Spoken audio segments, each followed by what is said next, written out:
record in the race. So we're going to continue to maintain that. You've made resuming the mass deportation central to your candidacy. How are voters reacting to that message in light of what seems to be somewhat of a pullback under Secretary Mullen?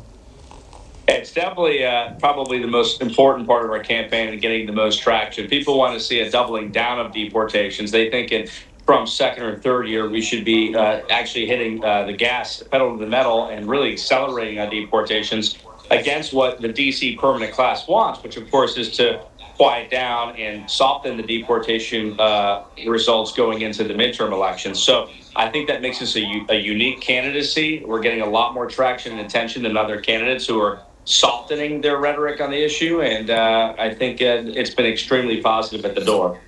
You and I are friends. I've referred to you endearingly as a pipe-swinging Italian because you had a reputation in the Florida legislature of really going after people and a relentlessness to it. I wonder if that is a specific skill Republicans may need if we go into the minority. It's all great when you're in the majority.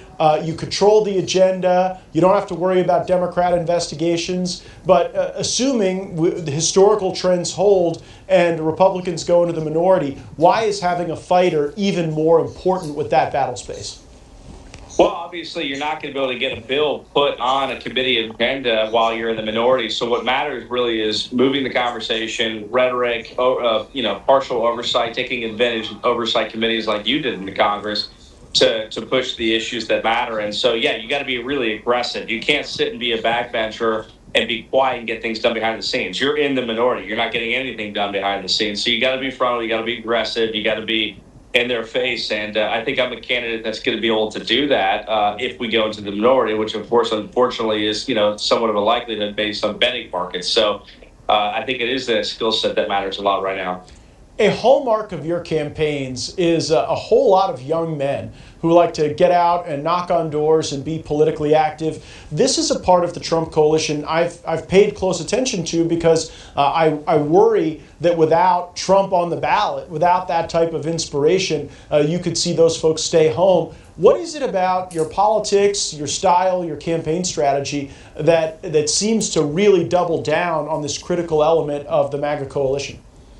Well, I think part of it is style, but I also think it's really the issue set. I think that the young men are not globalists. They care about America first. They're radical patriots, and they're, to an extent, nationalists, and I am too. And so they see the substantive issues resonating in my campaign that a lot of other style Republicans don't speak to. I think that's probably the number one issue that's attracting them. And so that, of course, that's the biggest risk for the administration. If they let the globalists seep into the administration and influence them and go into this Bush-era, never-ending war, Middle East invasion mindset, they're going to lose the young men because the young men are nationalists. They're patriots.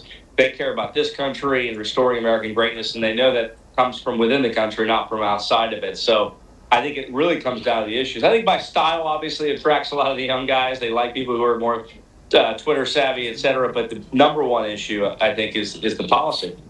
How can folks find out more about your campaign and support you? SabatiniForCongress.com or my cell phone, 352-455-2928. Shoot us a text, get involved. Let's knock doors. Let's win this race. Thank you, Matt. I have a number of hate watchers, so you may get some messages that you didn't ask for, but you're the one who put your cell phone out there. Anthony Sabatini, current Lake County Commissioner, my good friend and candidate for the United States Congress. Best of luck. Stay safe on the trail.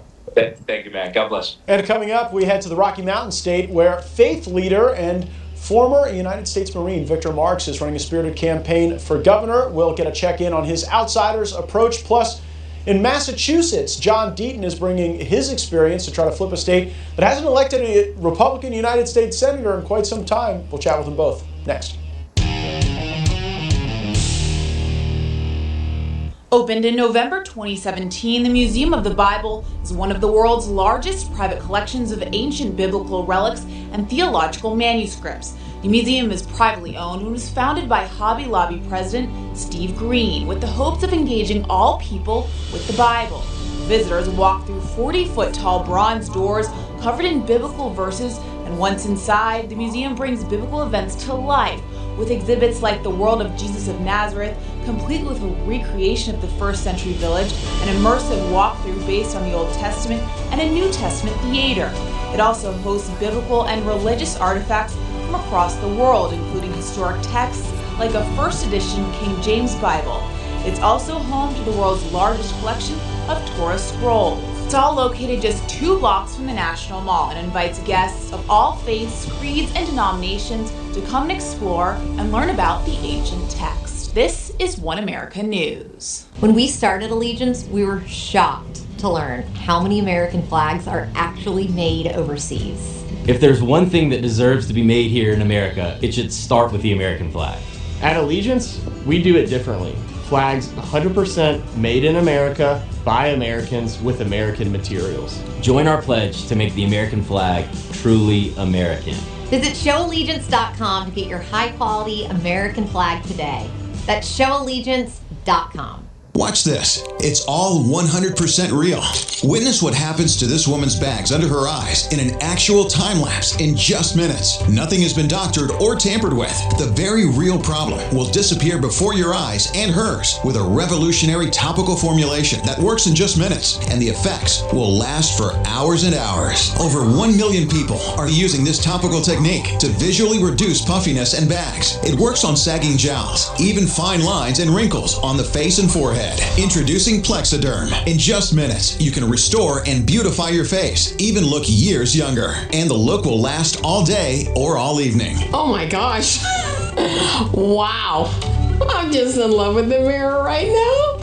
Jump on board and say yes to this amazing $14.95 Prove It Plexiderm trial. You'll see why our customers describe Plexiderm with 3 words. Amazing, amazing, amazing. Order right now. We'll pay your shipping. Operators are standing by. Victor Marx is just amazing. Anti-child sex trafficking all across the world, one of the most powerful ministries, and someone who loves the Lord. I'll tell you what, in a world where it's hard to find strong men, Victor Marx is one of them. Victor Marx regularly puts himself into harm's way to reach children and women who are victims of trauma. Over 100 missions complete. With trauma care help, over 45,000 women and children. I've spent my life fighting battles most politicians here wouldn't dare face. Protecting the vulnerable, standing with law enforcement, and proving that courage can change outcomes. Colorado doesn't need another politician. It needs a man of conviction, a leader with the backbone to fight for families, restore justice, and give this state back to the people. Joining us now, U.S. Marine Corps veteran, founder of All Things Possible Ministries, and Republican candidate for governor of Colorado. Welcome back to the program, Victor Marx. Thanks so much for being with us. As we're having this conversation, so many Americans are concerned about our service members who are all over the world protecting America's interests. Can you take a moment and talk to us about how your service in the Marine Corps prepares you to be governor of Colorado? Well, I'll tell you, the Marine Corps will take young men who are willing to be transformed into warriors. And what I learned in the Corps, my time when I served under, believe it or not, President Ronald Reagan, was discipline, courage, confidence, and then how to lead and do what's right in the face of opposition, and even when people say it can't be done. You have plenty of opposition that you're facing now. You're a Republican running this energetic campaign in a blue state. What has surprised you most about some of the far left reaction to your candidacy? Well, you know what? I've come out of nowhere. They couldn't put a lasso on me. Neither can some of the establishment Republicans. So I'm this outsider who's not a politician.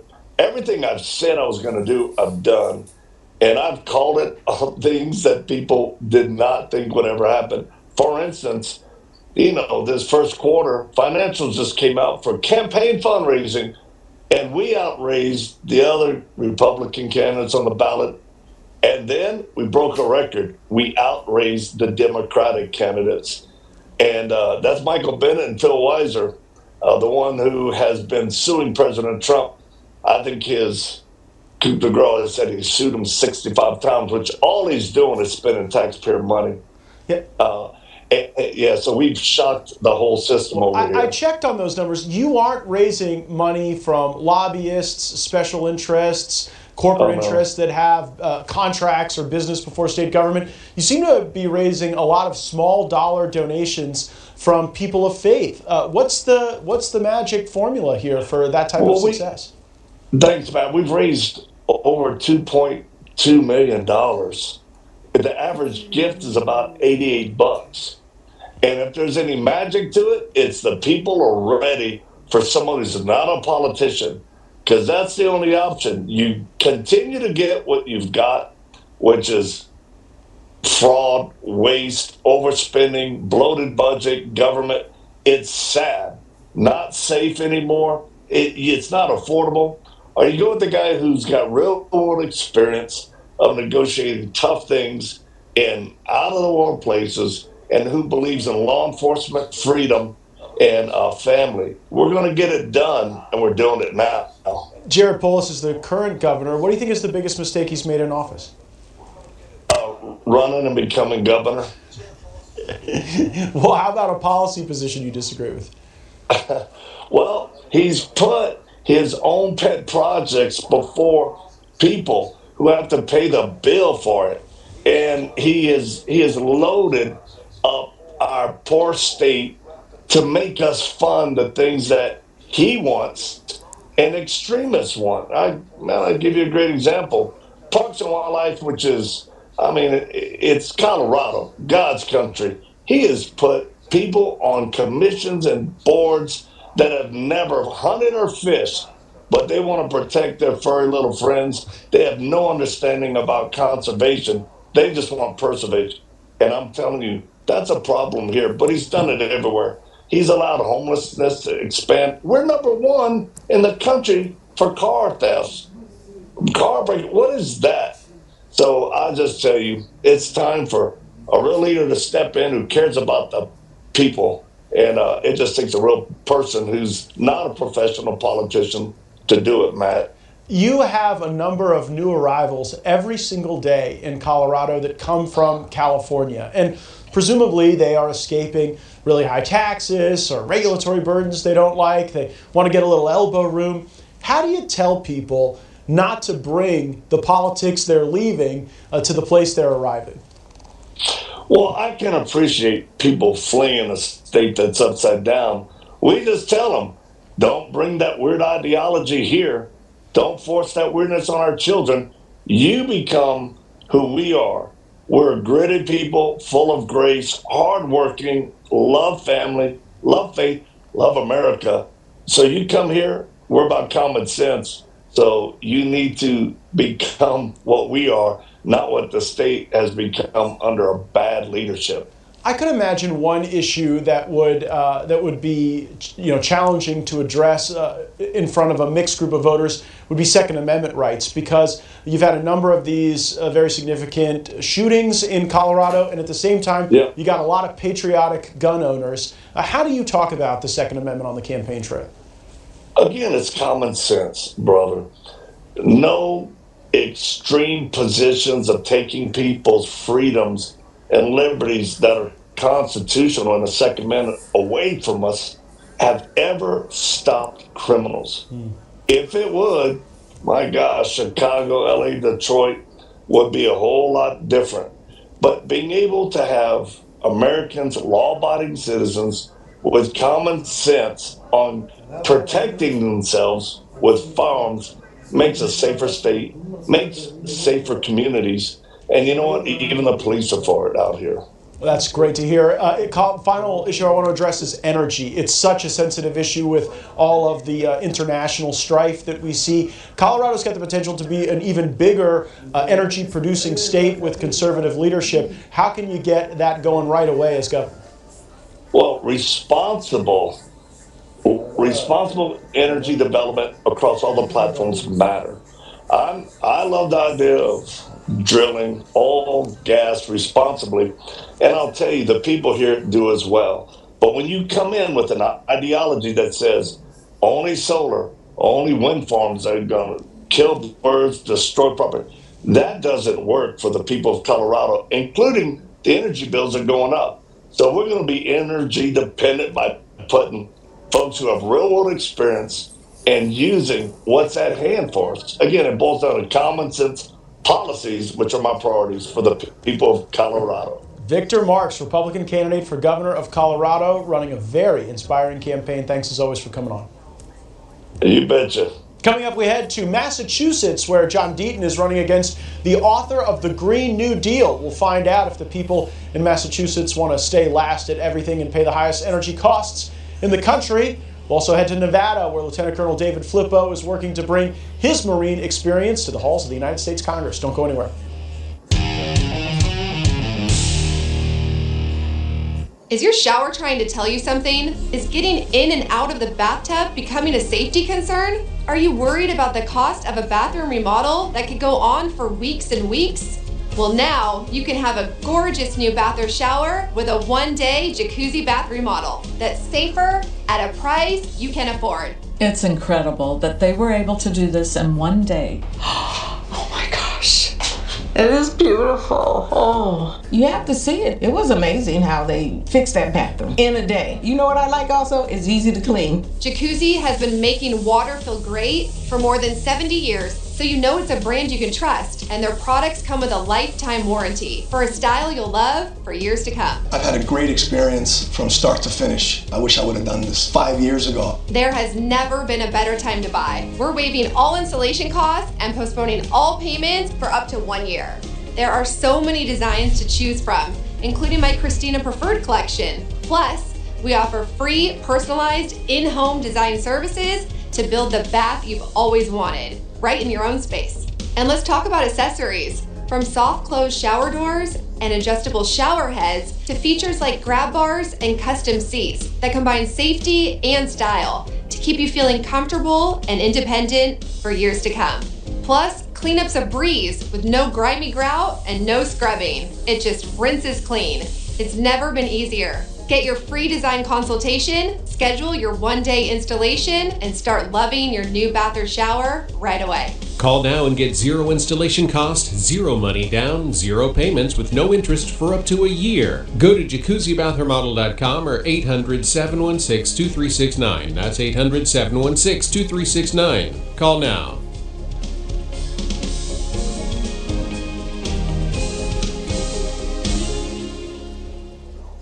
On this episode of After Hours, we sit down with independent Virginia Senate candidate Mark Moran to hear why he chose to run as an independent. Plus, Moran explains why he bet on his own campaign on the betting site Kalshi and wanted to get caught. All this and more. Join me, John Hines, for an all-new After Hours this Saturday and Sunday at 11 p.m. Eastern.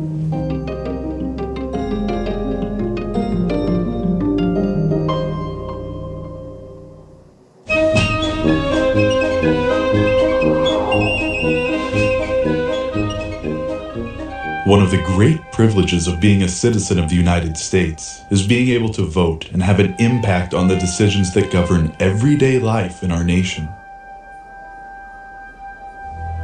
Many men and women have fought and died for the right to legally cast their vote. Through hard work and the persistence for equality, all citizens of the United States can participate in the voting process. The very fabric of the United States is made up of many people from different parts of the world. These people have gone through great lengths of time to become citizens with the privilege to vote, as promised in the 15th Amendment of the Constitution. Citizens of the United States should not have their privilege to vote compromised. Shouldn't it be protected? I started with nothing, a broken home, battling poverty and violence, living on food stamps. But when I joined the Marines, I learned it doesn't matter where you come from. It matters how you do the job before you. Massachusetts gave me a chance, and it became my home. But our Commonwealth is headed down the wrong path. Ed Markey is MIA, rarely seen here, and rarely delivering results in Washington, a place he's called home since the 70s. Our leaders should reflect us. They should face down challenges with the same grit, overcome obstacles with our same determination. Most of all, be an independent voice for Massachusetts. I'm John Deaton. That's how I've lived and how I'm raising her. One more time, Dad! Joining us now is the man from that video, U.S. Marine Corps veteran, founder of Crypto Law US, and Massachusetts candidate for the United States Senate, John Deaton. John, how's the campaign going? It's going great, Matt. We just had the Republican convention. I gave my acceptance speech, and now I'm looking forward to making history. While Ed Markey and Seth Moulton try to far out-left each other and go to extremes, I get to talk common sense energy policy and common sense everything compared to what they're doing to the 65% independents in Massachusetts. We're going to shock the world, brother. Yeah, let's get right into that. What are some of those extreme leftist positions that you think independent voters will really recoil to when presented the option in the general election? Absolutely. Great question. I think even center-left voters here in Massachusetts have been offended at how far and how extreme they are. Right now, Ed Markey, almost in every speech, he's wearing the trans scarf. We're talking open borders. Wait, hold on. What is the trans scarf? Well, it's a scarf that represents, his devotion to the trans community, their colors, their flag, all that. But is the scarf gender neutral? Do only men transitioning to... Is Ed Markey transitioning, John Deaton? I guess he's transitioning more left, even though I didn't think that could be possible. But it seems that there is no limit, man. Listen, he's the co-author of the Green New Deal. Mm-hmm. Meantime, he's lived for over 30 years in Chevy Chase, Maryland, where they're not subject to his policies. So he pays about 16 cents per kilowatt hour, while Massachusetts is paying 33 cents per kilowatt hour because we are subject, unfortunately, to his green energy mandates that are just crushing working families. Open borders, Matt. He's fought immigration reform on every level, believes not just in amnesty, but citizenship for everyone, all 20 million illegals, even though Massachusetts has spent $4 billion in 4 years housing and feeding illegals while working families are having to leave Massachusetts. We lead the nation in people leaving the state, and it just goes on and on, out of touch. He's been in office for 53 years. I was 6 years old when that man first went into office, and so I'm telling you, the people in Massachusetts are ready for some common sense. Well, and I was going to ask you, do you believe in term limits? And if so, what should they be? Yeah, I believe 2 terms for a U.S. Senator. That gives him 12 years, for sure. If you can't effectuate change in more than a decade, it's time for new ideas to come in. Here's an example. As I said, he's the co-author of the Green New Deal. Yet he won't even consider nuclear energy, as you know, Matt, one of the safest, most efficient, and carbon-free net zero emissions in the world, and he won't consider it. You want to know why? Because I think he's still in the 80s when Chernobyl happened in Ukraine. And I'm not saying it as a joke. I think that's how out of touch he is. And so I got a plan to get nuclear here in Massachusetts. We put 4 small modular reactors in the Commonwealth. We power 40% of our residential homes at drastically reduced prices. And so they're going to be receptive to that because we pay the highest electricity prices in the continental United States. We're dead last in housing affordability, dead last in private sector job growth. 1.1 million people on food stamps, Matt. It's incredible. You're supposed to lift people up out of poverty, not put them in it. Yeah, and I guess it would be more difficult to notice that regression if you didn't live among your constituents. If you lived in Chevy Chase, Maryland most of the time and didn't see the degradation of Massachusetts, it might be easy to subjugate those interests to your own advancement and to clinging to power. Another big issue we've seen in New England is, of course, the scourge of addiction. What are you telling voters who are concerned about that within their families and in their community? 100%. Massachusetts is ground zero for that crisis as well, with the fentanyl epidemic that's hit some of our towns and cities. 351 towns and cities have all been touched by the epidemic, which stemmed from the border crisis. 40% of the fentanyl that was reaching Massachusetts came from the Yuma crossing, and someone like Ed Markey, he's not here residing in it. And just so people know that your statement is so accurate about him not living here, and my statement.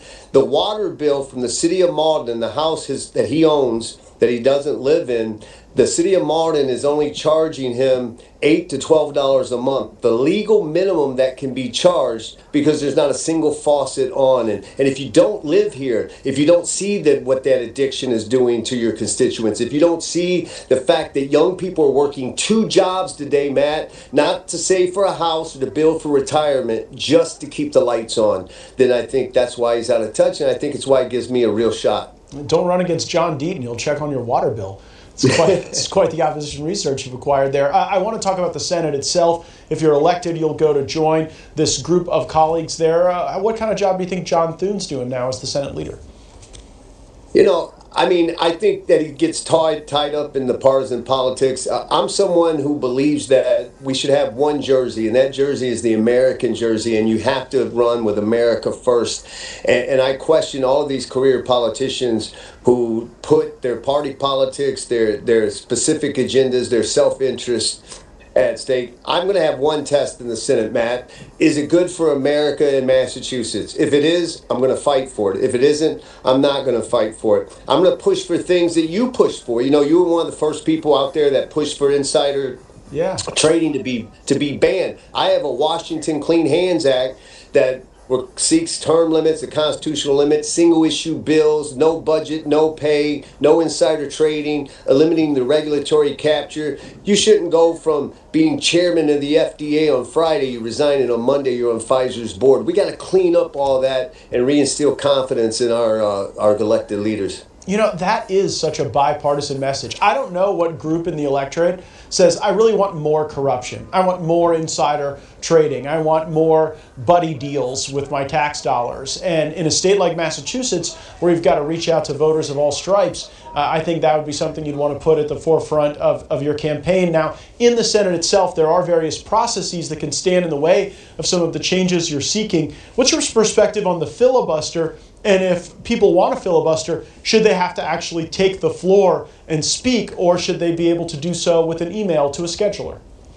No, well, I 100% support ending this zombie filibuster nonsense that's allowed today. You need to take the floor. You need to make the case for the people of why you're filibustering. Listen, the problem that we have is with the Democrats. You've got the 2 senators in the United States Senate in Massachusetts right now, Elizabeth Warren and Ed Markey. They'll certainly support eliminating the filibuster if their party gets in power. They want to pack the Supreme Court. They want to do all these other things. And we got to get the partisanship out of politics. America is in a crisis. I'm running, Matt, as my story talked about. I am the embodiment of the American dream, and I'm telling you, I'm seeing the American dream dying for poor kids like me in this country today. This is the first time in my life, I'm 58 years old, where my children are not guaranteed to have a better life than I did if they're willing to work for it. And we've got to change that. If we don't, we lose the very essence of who we are as a country. I'm going to ask you a question that's off topic from the campaign, but you also are a crypto expert that we bring on the program a lot on those issues. David Sachs departs his tenure. We don't have a crypto reserve. We don't have a national AI policy. What did David Sachs accomplish that was within his portfolio other than bringing his buddies around the White House for photos and selfies? I was actually very excited when David Sachs was selected, because I thought President Trump picking an AI czar, a crypto czar, very important that we lead, as you know, in those areas. And the real question here is how much got accomplished, how much did politics get in the way? I would like to see a new czar picked or something happen, because we have to win this race. We have to win the AI race, and we have to win. Clarity Act, it looks like it's going to pass now. It keeps going back and forth, but the Democrats are threatening a poison pill. If we can't get the Clarity Act passed in the next few weeks, very well the midterms are going to consume everything the rest of the way, and we're going to lose the momentum that we had.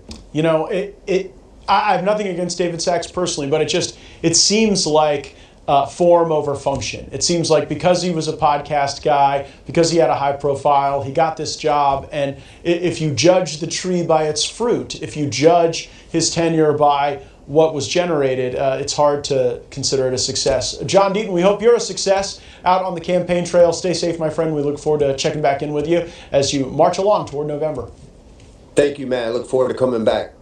And coming up, we head to Nevada, another critical swing state where there are a number of key House races that could decide the majority in the United States House of Representatives. Lieutenant Colonel David Flippo is on the campaign trail and with us next.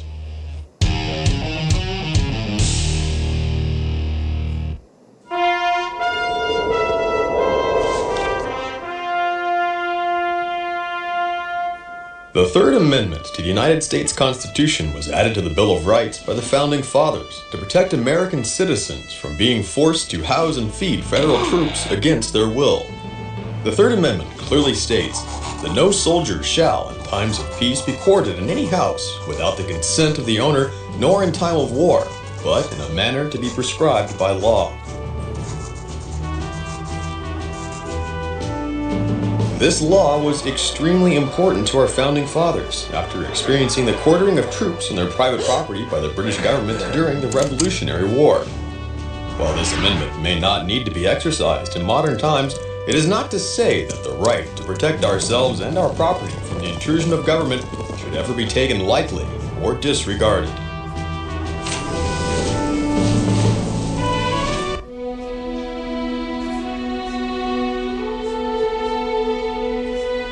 The Lincoln Memorial is one of America's most iconic treasures. It houses the 19-foot marble sculpture we see grace our coin and paper money today. Abraham Lincoln came from humble beginnings. He was born the son of an uneducated farmer and became our 16th president. The Lincoln Memorial is perched on the most western end of the National Mall, overlooking the reflecting pool and the Washington Monument. Over 6 million people visit the Lincoln Memorial annually. The Gettysburg Address and the Lincoln's second inaugural address are inscribed onto the walls. The national landmark was created for a man who defended democracy and strove to maintain the ideals of our nation's founders. You're watching One America News. Your nation, your news. Your nation, your news. One America News Network. On this episode of After Hours, we sit down with independent Virginia Senate candidate Mark Moran to hear why he chose to run as an independent. Plus, Moran explains why he bet on his own campaign on the betting site Kalshi and wanted to get caught. All this and more. Join me, John Hines, for an all-new After Hours this Saturday and Sunday at 11 p.m. Eastern.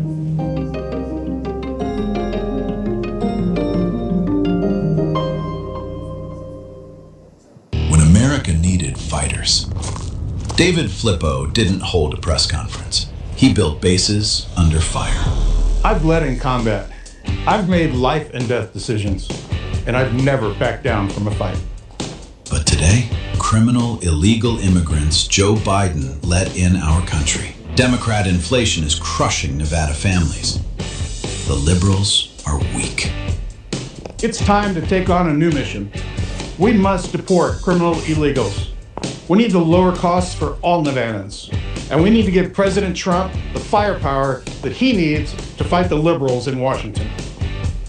Lieutenant Colonel David Flippo, Commander, Small Business Owner, Trump Republican. I'm David Flippo, and I'm ready to serve again. Together, we can finish the mission. David Flippo is running in Nevada. It is a critically important state. It determines where a lot of these wins go on the swing state analysis. Lieutenant Colonel Flippo joins us now. Tell us, how's the campaign going? Hey, Matt, how you doing? Thanks for having me. I tell you what, I'm ready to go be the liberals' worst nightmare. That's what I'm ready. So, as you know, Turning Point has endorsed me, and Freedom Caucus has endorsed me. So I'm really proud of those and be part of that. So actually, if you look at my background right now, I'm out here in rural Nevada. I'm kind of set up in a studio that we created. I'm out here meeting people in Eureka, if you want to Google that one. But Sheriff Umina is here showing me around. He actually just endorsed me. very proud of that. And this is his antique store, actually. So, well, tell us, what issues are voters talking to you about out in rural Nevada? Yeah, absolutely. Nevada is always pretty dry here, so water is always an issue, and in Eureka out here, it's a lot of mining. They get most of their money here from the gold mines and the people that are working those. So it's very important, significant. So natural resources are a huge issue. Along with all those other things like the BLM and the land issues and the federal government, how much the federal government owns here in Nevada. So yeah, and because this happens in a lot of western states. You've got the Bureau of Land Management, and under leftist control, farmers, ranchers, miners are treated like the enemy. What are you planning in Congress to really create those opportunities for your constituents to utilize the greatness of our country's wonderful lands? Yeah, that's a great question, Matt. And the federal BLM land release, it needs to happen here in Nevada. It's been a long time coming. The federal government owns way too much of Nevada. 85% in those numbers there is owned by the federal government under the BLM management. They need to release that. They need to release it smartly to the states, get the states controlling it, and then the commissioners and the city councils and all the problem is we're releasing it all at once. If we released all this at once, there's only probably some corporations and probably China would be buying it up. So we have to be careful with that because we can't let that happen. I think we need some laws in this country that prevent countries like China from buying us out. Yeah, I think that's entirely reasonable as an America First candidate. You mentioned inflation in your campaign. How is inflation impacting your constituents, and what are the consequential votes you hope to make in Congress to reverse that trend? Yeah, absolutely. We're still living under the Biden's inflation, and I think we all understand what happened there. I'm a small business owner, Matt, and two things happened all at once under Biden. He went to war on energy, went to war on oil, which caused my logistics costs and the oil price to go up throughout the country. And, for 4 years, we had huge, high oil prices, and hardly the media said anything about that, So we had oil prices go up, logistics costs went up, and then at the same time, my labor costs went up under Biden. As a small business owner, that's a huge impact on what we're allowed to do. I'm not the government. I can't just raise taxes to pay my employees. I've got to either raise my prices or I got to fire people. And I think we're all seeing that now. Look at McDonald's, and you can't even, takes me half an hour to order on those kiosks. I don't work there, and I can't figure those things out. Yeah, those are not made for the boomers. But I will say, in Congress, you're going to face a lot of structural challenges that feed the corruption of that place. Things like, the lack of term limits, lobbyist and PAC donations. You're really somebody who cuts through that as a consequence of your military service. What are some of the things in your background that'll help you fight against the swamp? You and I have had some great conversations about this, Matt, and that is so critical. We have to avoid that game that happens up there. They try to get you in their pockets quick. They try to get you under their control, and we have to fight that. And that's one of the things I'm proud about being a member or being asked to be with the Freedom Caucus is, we've got to fight that. We've got to fight the swamp and the corruption and things that are going on in Washington, D.C., and we need a number of us, as we've discussed, to overcome that. I got to say, I've talked to a lot of my friends who are in the Freedom Caucus now, people like Lauren Boebert, Scott Perry, Andy Biggs. You are the candidate they are most excited about in the country running for Congress. Now, I want to talk about the fraud issue because a lot of low-income people rely on the social safety net to help them get a hand up. But with these mechanized fraud systems around the country, it seems like Congress needs to take a tougher hand. What guardrails would you work to put in place from Washington so that taxpayers in Nevada aren't subsidizing federal drawdowns in Minnesota or California, places where they don't seem to care much about fraud? Well, unfortunately, I had a conversation with Dr. Oz there in the Eisenhower building. We ran into each other, and he was telling me about how they're going to be coming after the fraud here in Nevada even. It's not just California. We got some of those issues in California spreading into Nevada, and we have to put a stop to it. We have to put a stop to this fraud. And there needs to be consequences, and I think that's the biggest problem. When are people going to be held accountable, Matt? Yeah, well, we're grateful when we see the search warrants from Vice President Vance's task force. Vice President Vance spent a lot of time in Nevada leading up to the general election. Of course, President Trump was there a lot. Talk to us just a little bit about how Nevada is reacting to April 15th having come and gone. People saw the big returns from no tax on tips, no tax on Social Security. Is the MAGA brand still as strong as it needs to be in your state? Well, I can tell you this, in Congressional District 2, the MAGA brand is still strong. The whole tax on tips things was invented here in Nevada. That's one of the things that we're proud about. So people are starting to see that they did get their tax returns, and finally they're starting to see some results of the Trump economy. And we've got a couple more years to go. I think November is going to be a big one. We need this economy, rocking and rolling in November. The risk of losing these midterms is critical to this country. Because we're going to be in a quagmire of impeach every day he sneezes if we don't win these midterms. Whether we win them or whether we don't, we will need fighters in Washington either way. You're one of them. Lieutenant Colonel David Flippo out in rural Nevada reporting to us as he's talking to his future constituents. Thanks so much for joining us as always. Thank you so much, man. That's all the time we have. We'll be back Monday, 9 o'clock Eastern, 6 Pacific. Sign up for the OAN Live app at OANN.com. Follow me on X at Matt Gaetz and email us, the Matt Gaetz Show at OANN.com. Of course, you can stay right here because OAN News is up next. Let's go get them.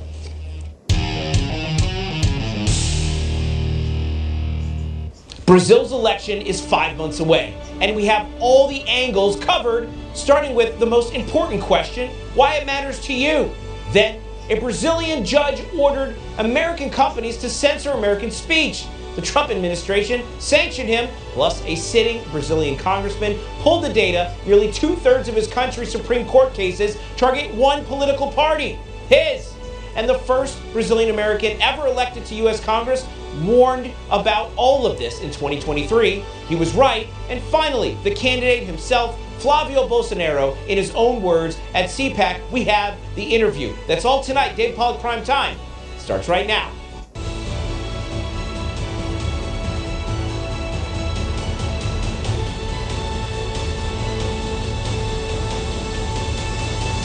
Something historic is happening across our hemisphere. And if you haven't been paying attention, tonight's the night to start. Because when Donald Trump took office for the second time, Secretary of State Marco Rubio made something very clear. He called it America's First with an S.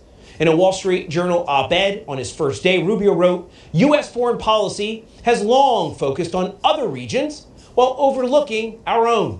And that ends now. And he meant it. Trump issued what he called a Trump corollary to the Monroe Doctrine, a declaration that the Western Hemisphere is America's sphere of influence, and that the United States intends to keep it that way. And on March 7th of this year, Trump hosted the Shield of the Americas Summit in Florida, a coalition of aligned Western Hemisphere leaders committed to dismantling the drug cartels that have poisoned this continent. Argentina and Ecuador, El Salvador, Chile, Honduras, all there, all aligned. Now look what's happened country by country.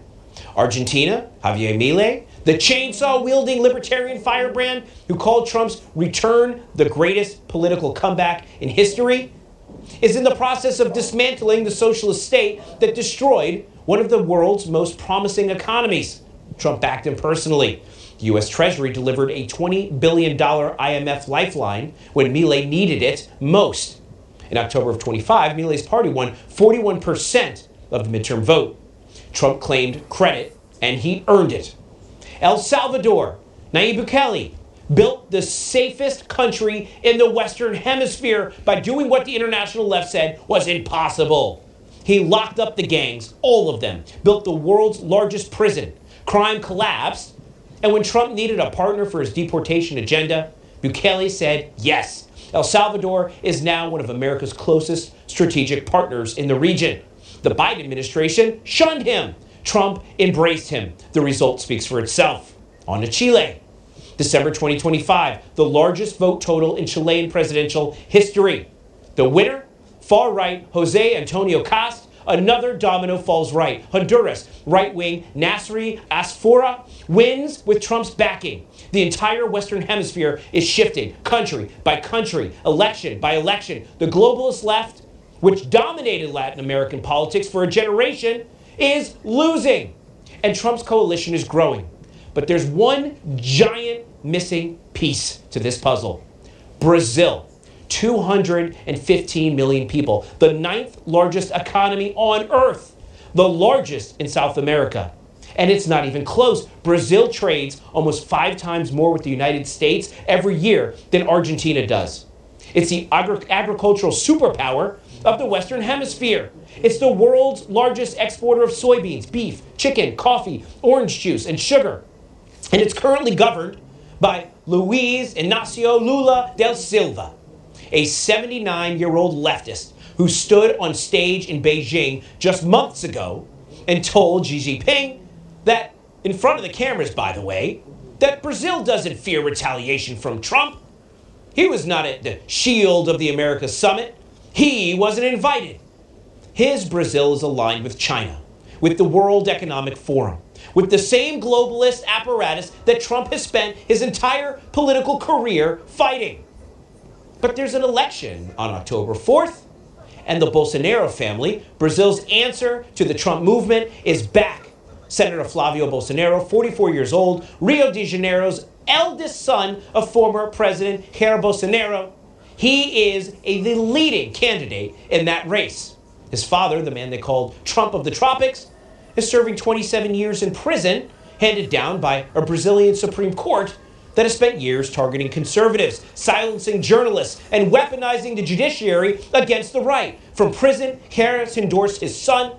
The Liberal Party is behind Flavio, and the latest Datafolha poll, released April 11th of this year, shows Flavio Bolsonaro at 46% in the second round matchup against Lula. Lula is at 45%. Bolsonaro is in the lead. They call it a statistical tie, but I think he's doing better than that. It's a race that 6 months ago, nobody thought would even be close. Lula's approval has collapsed. Food prices are up. Crime is the number 1 concern of the Brazilian people. Nearly 1 in 10 Brazilians had their phones stolen in a single year.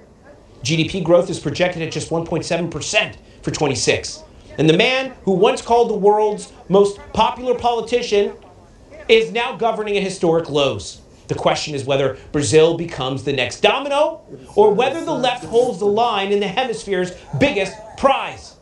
My guest tonight has watched all of this unfold from the inside. He's a journalist.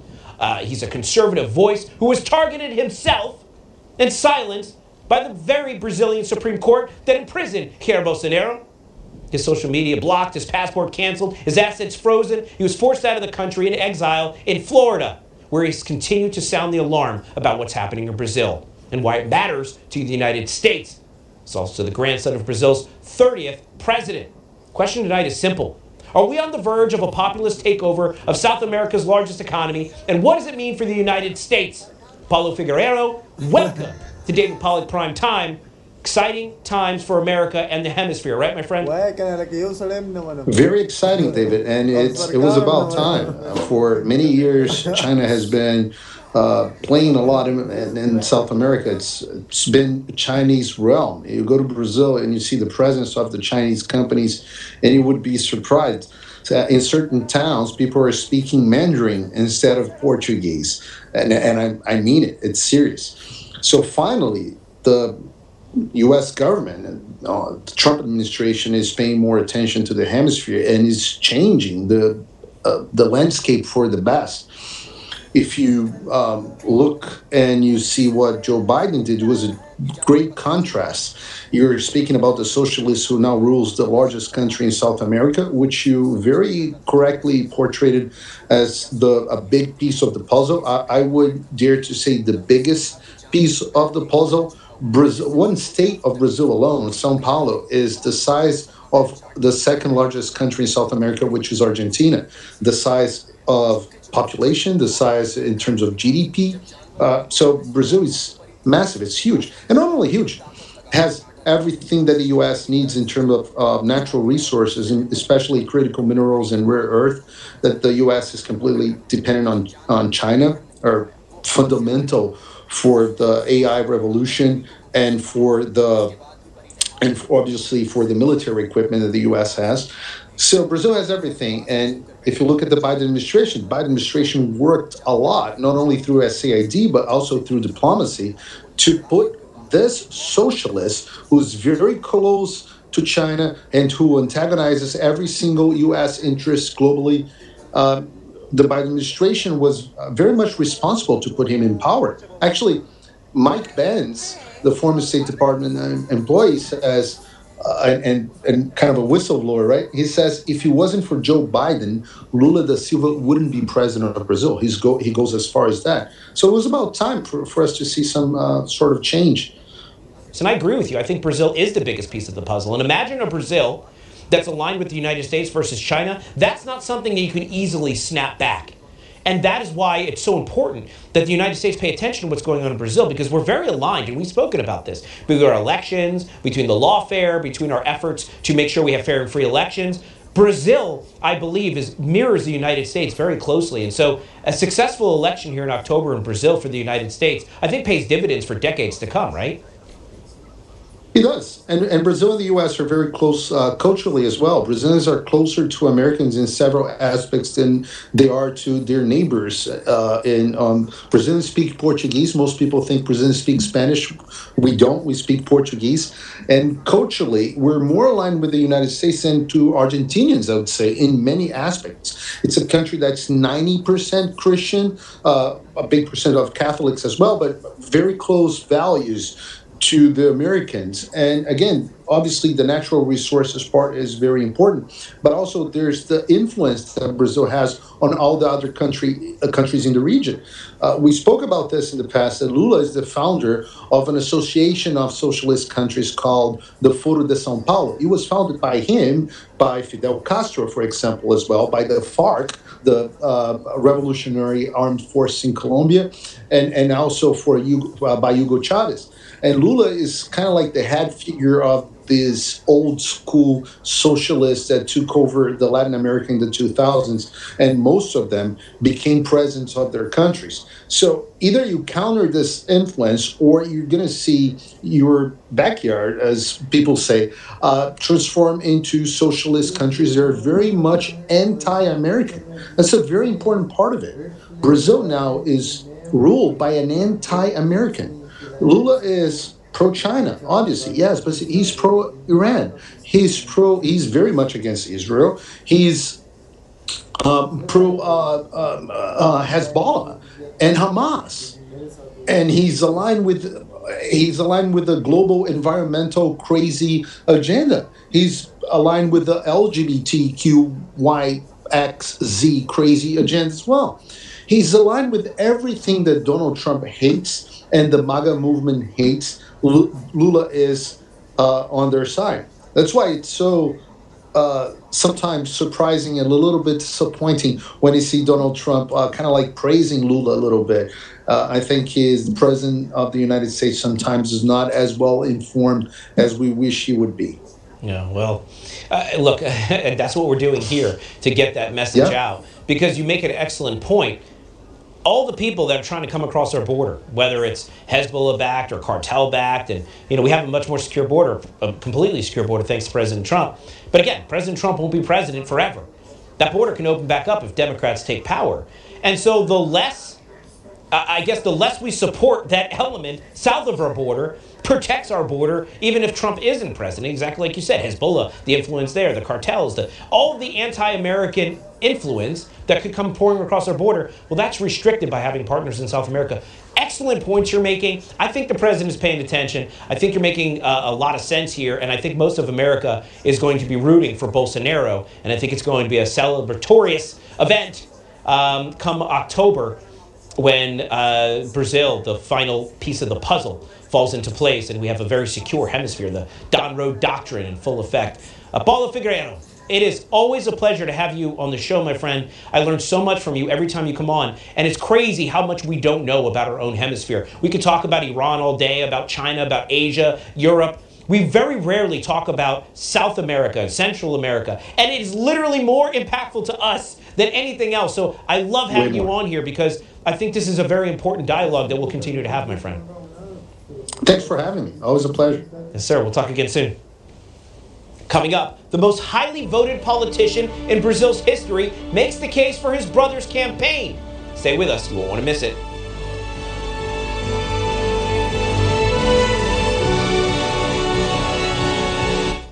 Is your shower trying to tell you something? Is getting in and out of the bathtub becoming a safety concern? Are you worried about the cost of a bathroom remodel that could go on for weeks and weeks?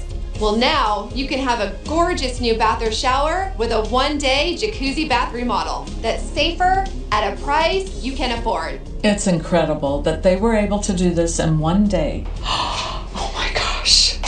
It is beautiful. Oh, you have to see it. It was amazing how they fixed that bathroom in a day. You know what I like also? It's easy to clean. Jacuzzi has been making water feel great for more than 70 years, so you know it's a brand you can trust, and their products come with a lifetime warranty for a style you'll love for years to come. I've had a great experience from start to finish. I wish I would have done this 5 years ago. There has never been a better time to buy. We're waiving all installation costs and postponing all payments for up to 1 year. There are so many designs to choose from, including my Christina Preferred collection. Plus, we offer free personalized in-home design services to build the bath you've always wanted, right in your own space. And let's talk about accessories. From soft close shower doors and adjustable shower heads to features like grab bars and custom seats that combine safety and style to keep you feeling comfortable and independent for years to come. Plus, cleanup's a breeze with no grimy grout and no scrubbing. It just rinses clean. It's never been easier. Get your free design consultation, schedule your one-day installation, and start loving your new bath or shower right away. Call now and get zero installation cost, zero money down, zero payments with no interest for up to a year. Go to jacuzzibathhermodel.com or 800-716-2369. That's 800-716-2369. Call now.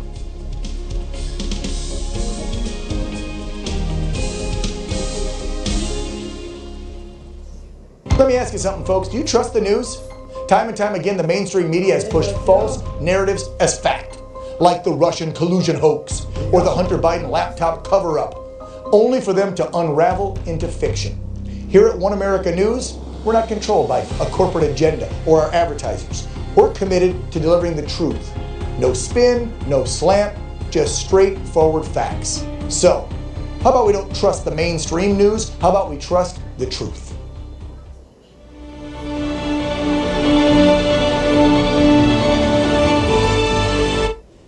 Eduardo Bolsonaro was the most voted lawmaker in Brazil's history, 1.8 million votes.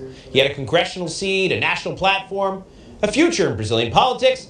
He walked away from all of it, not by choice. Brazil's constitution strips a congressman of his seat if he misses more than 1/3 of the legislative session without justification. Eduardo chose his father over his seat. He's been in the United States since early 2025, lobbying the Trump administration, pushing for sanctions, pushing for Magnitsky action against Alexandre de Moraes, the Brazilian Supreme Court justice who has spent years targeting conservatives, banning platforms, and silencing the right. The Trump administration delivered 50% tariffs on Brazilian goods. Moraes sanctioned under Global Magnitsky Act. His U.S. visa pulled. The Brazilian Supreme Court's response put Eduardo himself on trial. Seriously, a panel voted to investigate him for allegedly trying to influence his father's conviction. The same court that jailed his father is now coming for the son, who dared fight back. Congress tried too. Brazilian lawmakers passed legislation that would have dramatically cut Jair Bolsonaro's 27-year sentence. Lula, the current president of Brazil, vetoed it in January. The fight isn't over tonight. Eduardo joins us to make the case for his brother Flavio's campaign, why the Bolsonaro movement can win in October, and what it will take to flip the hemisphere's biggest prize. Joining me now, Mr. Eduardo Bolsonaro. Thank you so much for being here, my friend. We're all watching Brazil. Paulo said it best at the top of the show. He said Brazil is the biggest piece of the puzzle in Trump's Don Road doctrine, the reimagining of our hemisphere and security and alignment. And with Venezuela falling, Brazil is the biggest piece of the puzzle. We get a United States loyal Brazilian government. It's very good for the U.S. How is that race going with Flavio Bolsonaro for president? Does it look like there might be a power shift there? Thank you, David. It's unbelievable that my brother's race is even better than we were expecting, to be honest. Because like in a couple of months, he started to get the leading in the polls. And now all of the polls in Brazil, I mean, the main 7 polls is showing Flavio Bolsonaro ahead of the current president, Lula da Silva. And in some of them, even out of the error margin. So we have a very good prognostic, but not only for president, but also for the Congress in the elections that we will have in October 4th of this year. So if we take the control of the Senate, we also can push and move forward process against the justice of our Supreme Court, which it is the #1 priority of the Brazilians. When you go to the streets, you have some polls saying that the #1 priority of the Brazilians are not security or economy, but yes, impeachment of justice of the Supreme Court. It shows how it's going to be this election. It's not going to be easy, but the prognostics are great.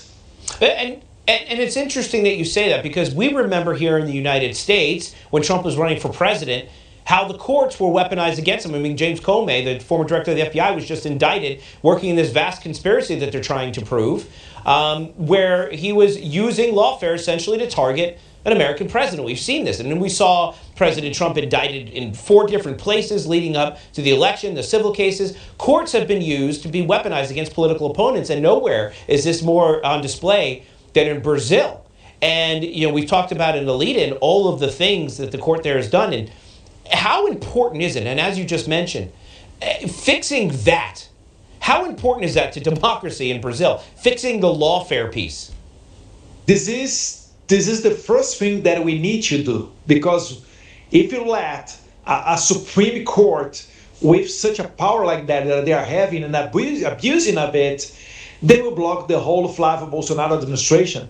And so that's what we need. We need 2 powers connected, legislative and executive, to fight this war against this weaponization of the judiciary. This is just like what Nayib Bukele did in El Salvador. So when they elected a new Congress in El Salvador, because there they have the midterm elections, we do not have that in Brazil, but also Bukele succeed in get a majority in this new Congress.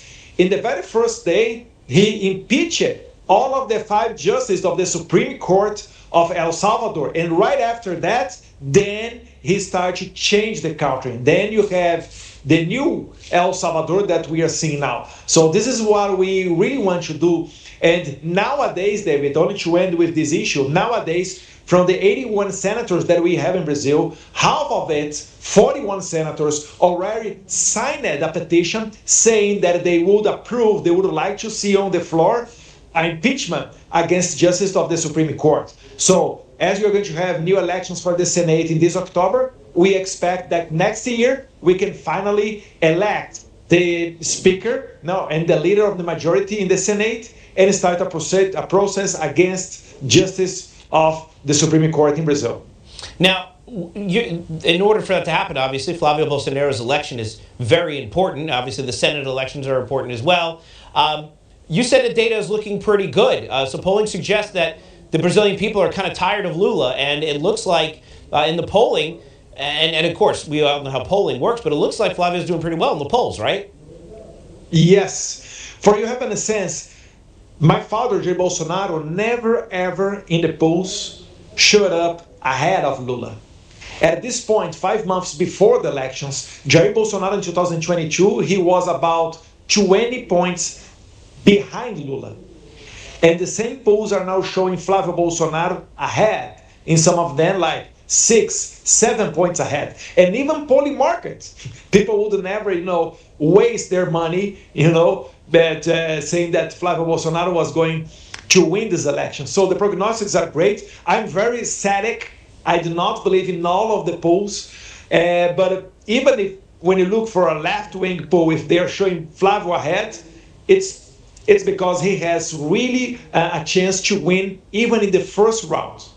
Now, last question. Yesterday, we saw Lula at the White House, and the meeting didn't seem to go as well as it was supposed to. Lula was supposed to have a press conference. He left in a hurry.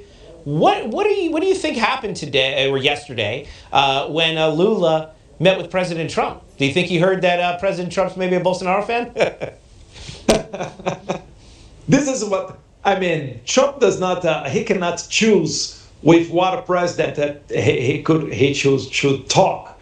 He needs to speak with everybody, and we do understand that. But the weird thing is, when you have a victory, you want to show to your people. Even more when you are the president in the year of an election. So when Lula ran away from the press conference, the press was not allowed to go into the White House and make questions. It shows a lot how you can imagine this meeting going on. And the informations are still coming up. People are still getting the information about it. And I think that the reason that Lula does not want to do a press conference is because he was lobbying in favor of the Brazilian cartels. And that's true.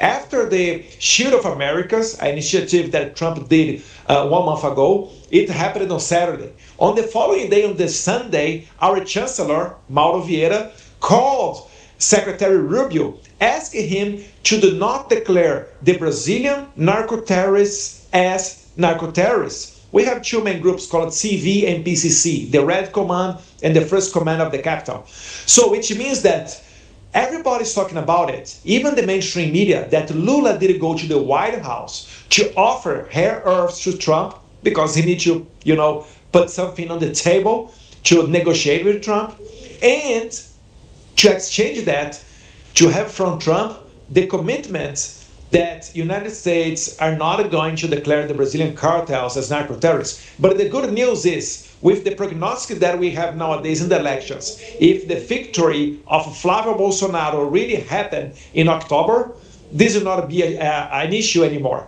For sure, Flávio Bolsonaro will be together with Milei in Argentina, Peña, or even Rodrigo Paz in Bolivia, cooperating with the United States to get out from Brazil and going to the jail all of these criminals from these narco-terrorist groups.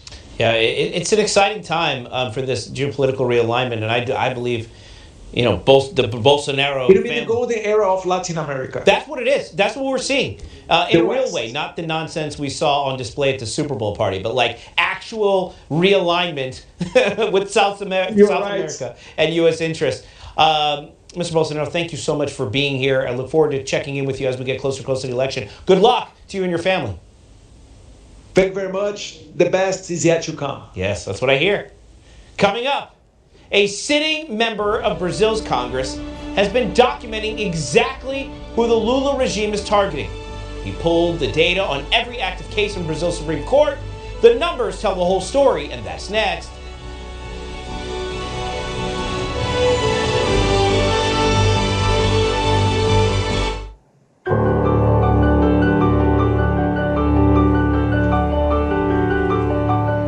The Thomas Jefferson Memorial, an anchor point of the National Mall. The Jefferson Memorial sits on the most western point of the tidal basin, directly across from the George Washington Monument. The memorial was dedicated by President Roosevelt on April 13, 1943, the 200th anniversary of Thomas Jefferson's birthday. Jefferson, the third President of the United States, is most notably remembered for authoring our Declaration of Independence, extending us the right to life, liberty, and the pursuit of happiness. You're watching One American News, your nation, your news. Watch this. It's all 100% real. Witness what happens to this woman's bags under her eyes in an actual time lapse in just minutes. Nothing has been doctored or tampered with. The very real problem will disappear before your eyes and hers with a revolutionary topical formulation that works in just minutes, and the effects will last for hours and hours. Over 1 million people are using this topical technique to visually reduce puffiness and bags. It works on sagging jowls, even fine lines and wrinkles on the face and forehead. Introducing Introducing Plexiderm. In just minutes, you can restore and beautify your face, even look years younger. And the look will last all day or all evening. Oh my gosh. Wow. I'm just in love with the mirror right now. Jump on board and say yes to this amazing $14.95 Prove It Plexiderm trial. You'll see why our customers describe Plexiderm with 3 words. Amazing, amazing, amazing. Order right now. We'll pay your shipping. Operators are standing by. At Allegiance, we do it differently. Flags 100% made in America by Americans with American materials. We're proud to create jobs right here in South Carolina. It might not be the easiest way, but it's the right way. We make American flags the way they should be made, where they should be made. Join our pledge to keep the American flag truly American. Visit showallegiance.com to get your high-quality American flag today. That's showallegiance.com.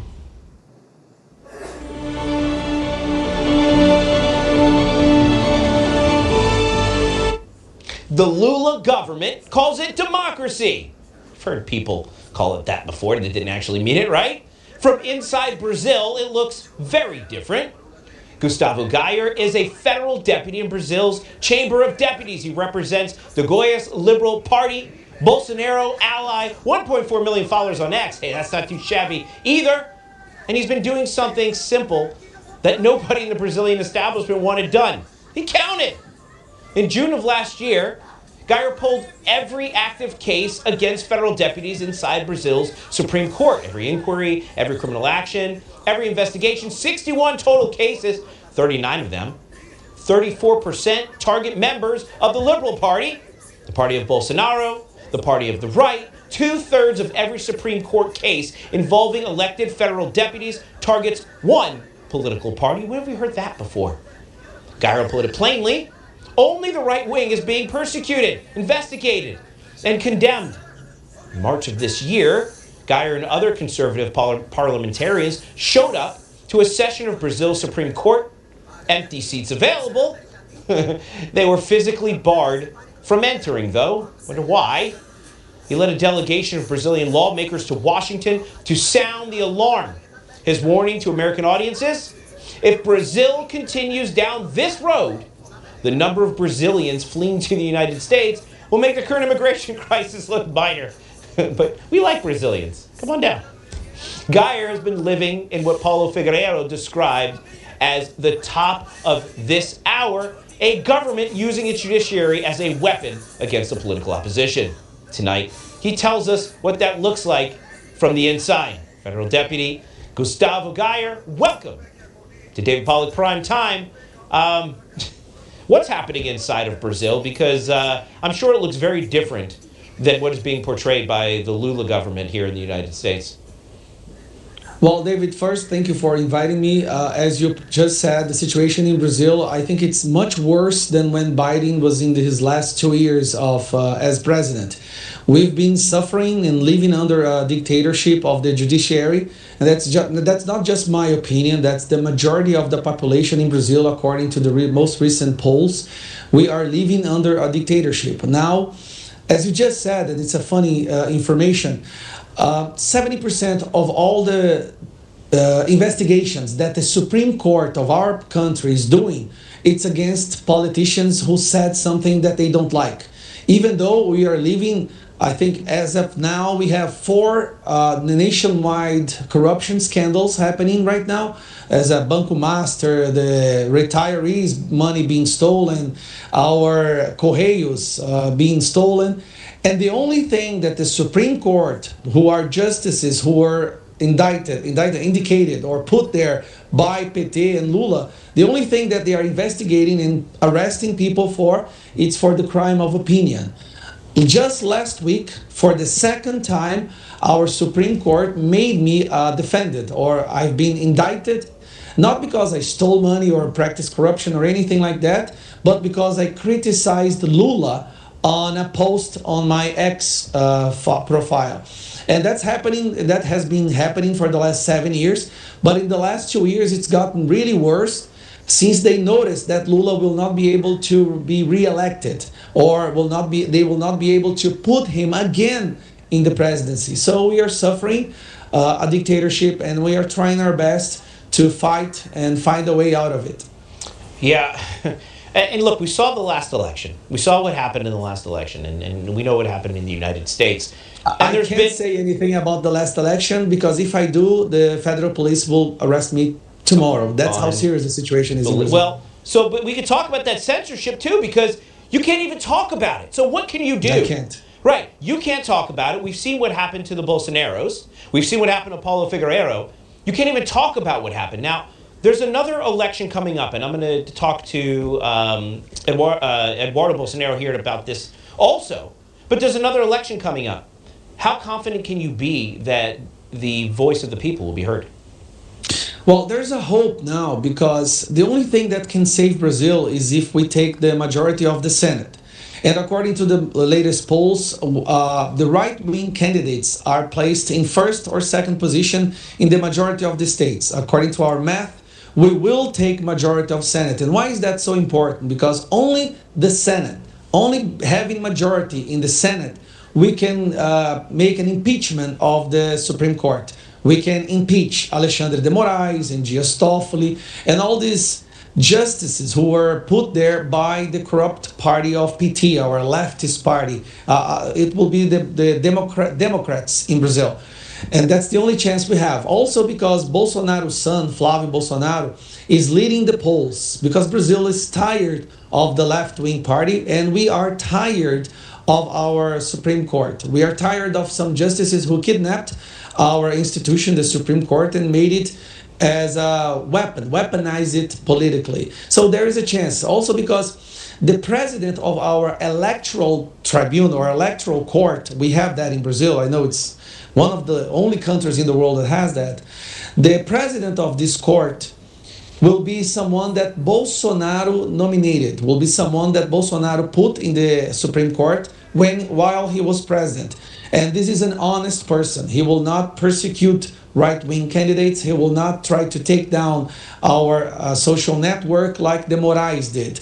Moraes banned me and many other candidates in the last election from social media in the 6 months prior to the election, trying to make sure that we wouldn't be elected. But we were elected anyway. Now, that's our goal, is to take the majority of the Senate, elect Flávio Bolsonaro. Once that is done, we will try to impeach these corrupt justices in our Supreme Court.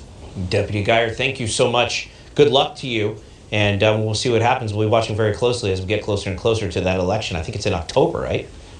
Yeah, it's going to be the first week of October. We are praying, we're doing our best. Hopefully we won't become Venezuela. That's our greatest fear. We won't become Cuba. But like you said, if we don't win this battle here, if we don't win this election, remember, Brazil is the most populated country in Latin America.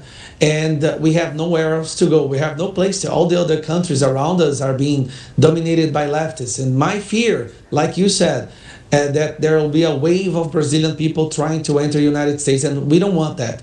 We want to live in our country, but we want to live in freedom. So hopefully, working together with Donald Trump and the American government, we will win this fight. Free Brazil benefits the United States as well. Thank you so much for being here, Deputy. Thank you so much for inviting me. See you next time. It's my honor. Coming up, a former American congressman who saw all of this coming in 2023, 2 years before the sanctions, 2 years before the tariffs, he stood on the House floor and warned about Brazil, and nobody listened. That's coming up next.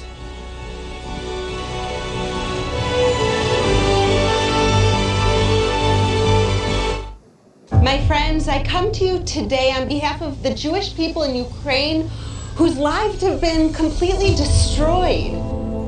Family and loved ones brutally killed. The International Fellowship of Christians and Jews is inside of Ukraine, providing emergency food and supplies to tens of thousands of people. I am shocked how many elderly people came here. They're afraid, and they realize now that there are more people than boxes. For just $25, you can help rush an emergency food box to the elderly Jews in Ukraine. Many of them are hungry, frightened, and alone. Today, there's a special opportunity to double your gift's impact. Call now and your gift's impact will be doubled. The people of Ukraine are caught in the crosshairs of war.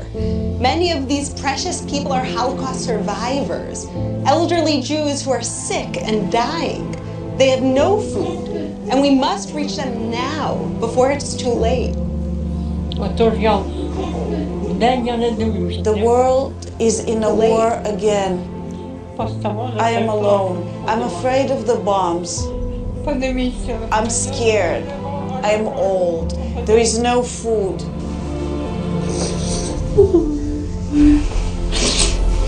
Just $25 helps rush emergency food to elderly Jews in Ukraine who are in urgent need today.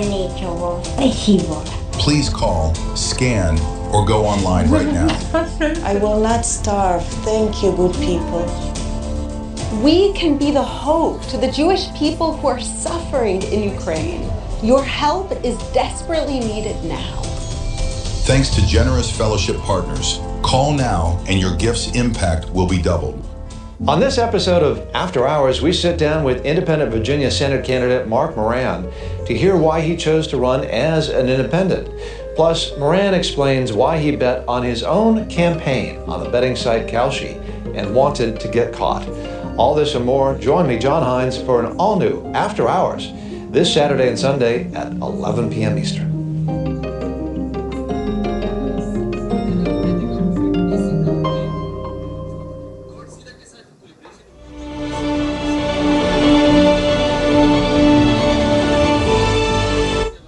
We've heard a lot about the importance of Brazil to the United States politically. We've heard about the presidential election there, the likelihood of a full scenario Bolsonaro victory.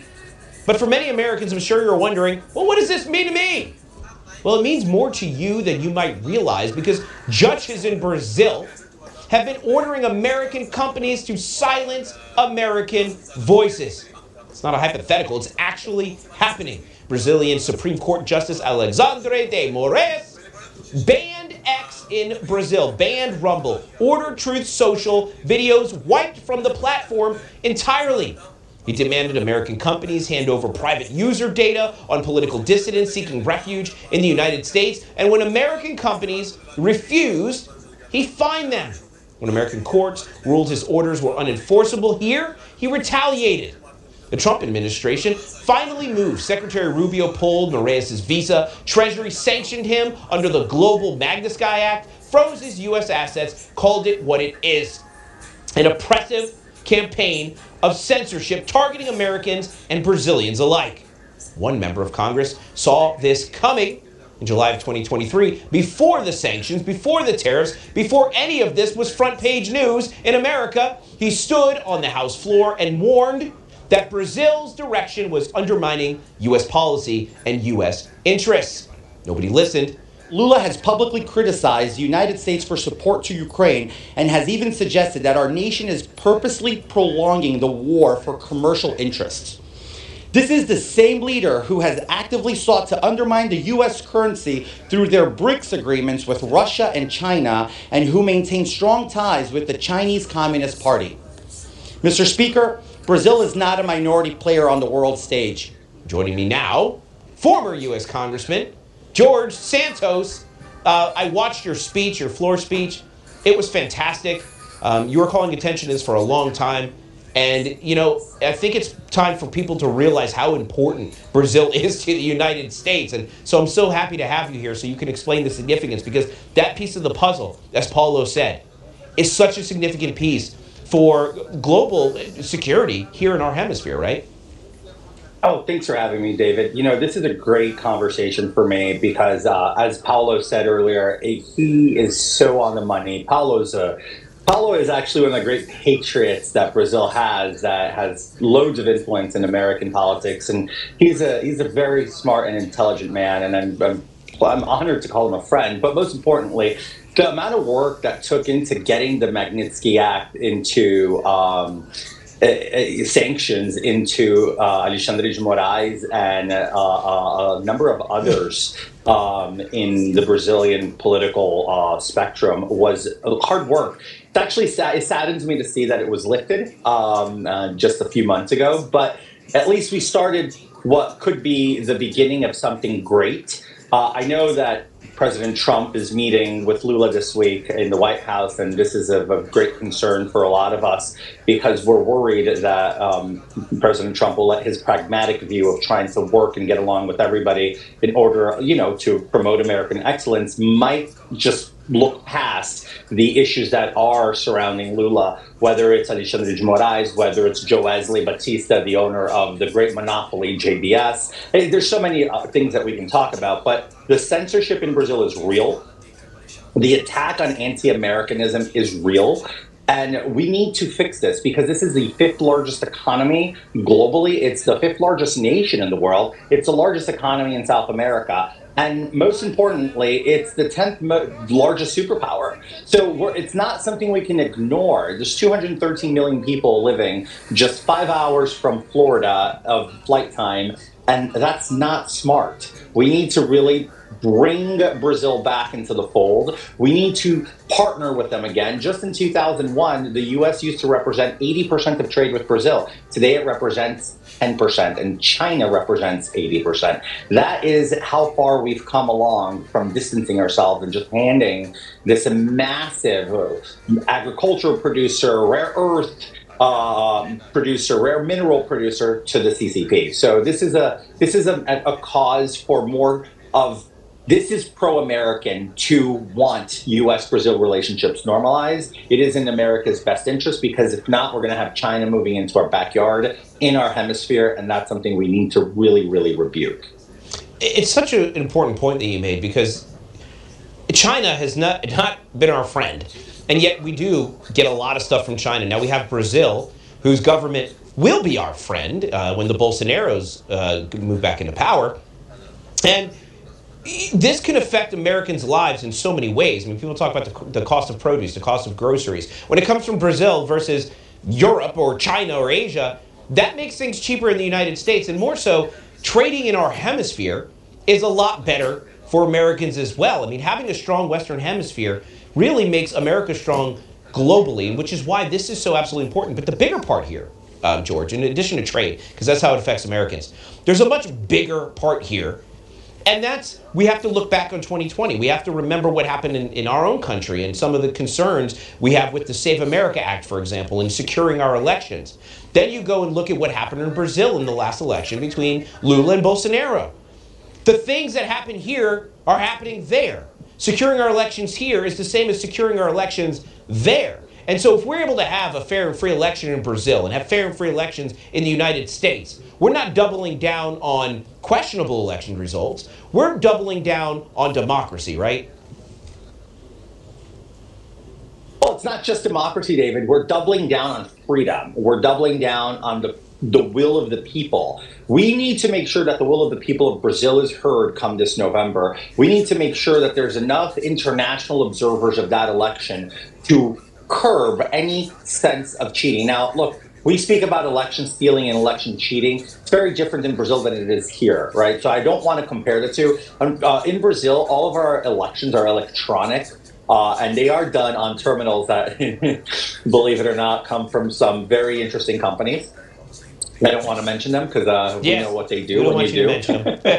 So what happens is you need to be very careful with these electronic elections because there is a history of hacking, of manipulating softwares and hard drives and changing the way that the votes are dumped from each terminal. So there is this very strange concern that Brazilians need to have observers, international observers coming down to make sure that they are curbed. But most importantly, the fight for Brazil right now is a fight for pro-Americanism, anti-Chinese Communist Party, freedom, stability in the region. And not only that, I'm going to say this and I will appeal to my leftist climate alarmist friends.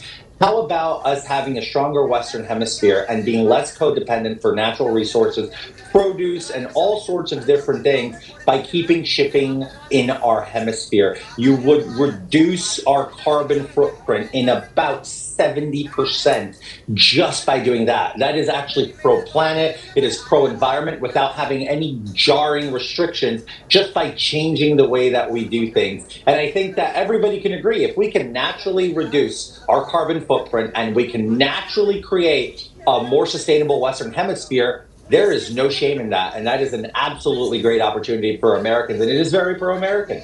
Yeah, I agree. George, thank you so much for your take on this. It's been such an interesting set of interviews here. I'm learning so much about Brazil and the significance to the United States. I didn't realize how much of a player it was and how significant it was to the American people. So thank you for giving us your take, and hopefully we'll talk about this again real soon, my friend.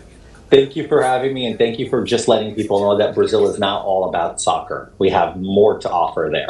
And Thank you. that picanha steak, isn't that what it's called? The picanha. Oh, picanha. Picanha. It's like a giant piece of sirloin that you roast for a long time. It's fantastic. I also don't know how you say Alexandre de Moraes. You say it in a weird Portuguese way. Alexandre de Moraes. Alexandre de Moraes. There you go. I can speak Portuguese now. George, thanks for being here. Coming up, we spent the entire hour building to this moment. The candidate himself, Flavio Bolsonaro, sat down with me at CPAC. His father endorsed him from a prison cell. He says the candidacy is irreversible. His words, and in his language. That's next.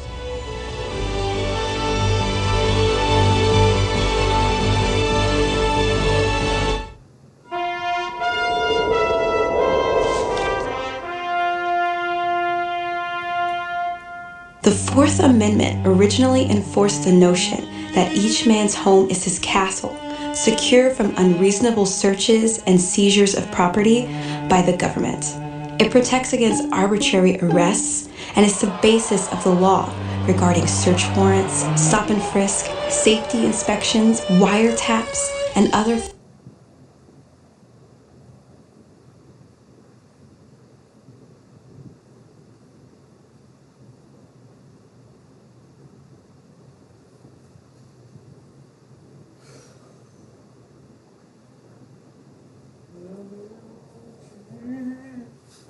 शहर से जाके लौटा ना मैं कभी